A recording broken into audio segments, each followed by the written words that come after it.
America వెళ్లి ఉద్యోగం చేయాలనుకునే వారికి అమెరికా తాజాగా గుడ్ న్యూస్ చెప్పింది. 2025-26 ఏడాదికి సంబంధించి H1B వీసా రిజిస్ట్రేషన్ ప్రక్రియ త్వరలోనే ప్రారంభించనున్నట్లు వెల్లడించింది. ఈ H1B వీసాల ద్వారా ఏటా 65,000 మంది భారతీయులు అమెరికాలో అడుగు పెడుతున్నారు. ఈ నేపథ్యంలోనే వచ్చే ఆర్థిక సంవత్సరానికి సంబంధించి H1B వీసా క్యాప్ రిజిస్ట్రేషన్ ప్రక్రియ మార్చి 7వ తేదీన ప్రారంభమై మార్చి 24వ తేదీన ముగియనున్నట్లు తాజాగా United states citizenship immigration services విభాగం అధికారికంగా వెల్లడించింది.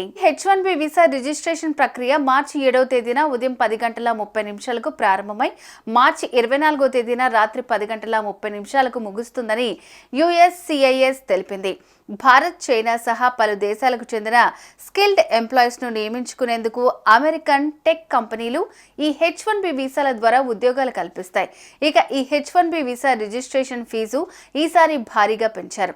గతంలో కేవలం $10 ఈ H1B వీసా రిజిస్ట్రేషన్ ఫీజును ఈసారి అమాంతం $125 పెంచేశారు.